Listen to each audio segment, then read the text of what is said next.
Justin, ano yan? Ayan po, ay isang manok na tinapon niya po yung krus. Kanina po, wala po yan kanina po na tali. Tapos ngayon po, hawakan niya po yung tali. Tapos Sa kinuha krus. niya yung alin, yung cross. Opo. Tinalian niya. Lumipad po siya, gumanon po yung manok, tumalon. Tapos, hindi niya po alam na may, yung krus po pala, may tali sa kamay niya. Na-prank niya po sarili niya.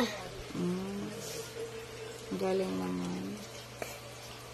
Bye-bye po, mga ka-FB Reels. Sana po magustuhan nyo. Maraming salamat po, mga nanonood.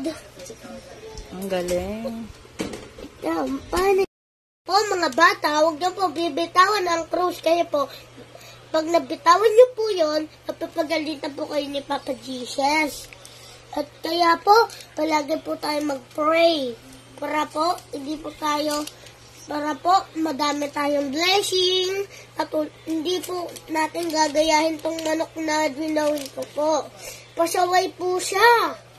At hindi nakikinig sa magulang na bawal bitiwan.